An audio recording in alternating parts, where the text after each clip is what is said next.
আচ্ছা, আমার ভিতর তোমার কোন জিনিসটা খারাপ লাগে? তোমার ভিতরে আমার। থাক, আর বলার দরকার নেই, চুপচাপ অ্যাডজাস্ট করে নাও। রেশমি ভাবি কি হয়েছে, মন খারাপ কেন? আপনারা পুরুষজাত স্বার্থপর। বিয়ের আগে কত গিফট দিতেন, বিয়ের পর ঠিক মতো কথা পর্যন্ত বলেন না। সুমন ভাই, ভাবি কি বলে, সত্যি নাকি? রেশমির সাথে তো প্রেম করে বিয়ে করি নাই, গিফট কিভাবে দেব? সুমনের কথা বলি নাই, অরুণ ভাই আপনার কথা বলছি। Bye bye, tata. Miss Runa, তাড়াতাড়ি ভিতরে আসেন। উকিল সাহেব, আমি আমার হাজবেন্ডকে আবার বিয়ে করতে চাই, কি করতে হবে বলেন? আপনি না 7 দিন আগে তালাক নিছেন, এখন আবার বিয়ে করতে চাচ্ছেন কেন? শফিক প্রতিদিন পার্টি করে বেড়াচ্ছে, ওর ওই সুখ আমার সহ্য হচ্ছে না।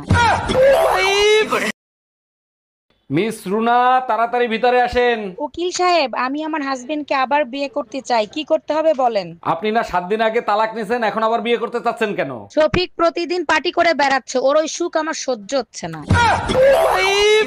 দারোগা সাহেব, আমার হাজবেন্ডের আমি মামলা করব, ওটা মামলা লেখেন। কি মামলা করবেন? নারী নির্যাতন মামলা? তা জানি না, প্রতিদিন মদ খেয়ে আসে, আমাকে একটুও ভালোবাসে না। আচ্ছা, আপনি শান্ত হয়ে বসেন, আগে বলেন আপনার বাচ্চা কাচ্চা কয়টা? 3টা মেয়ে আর 5টা ছেলে।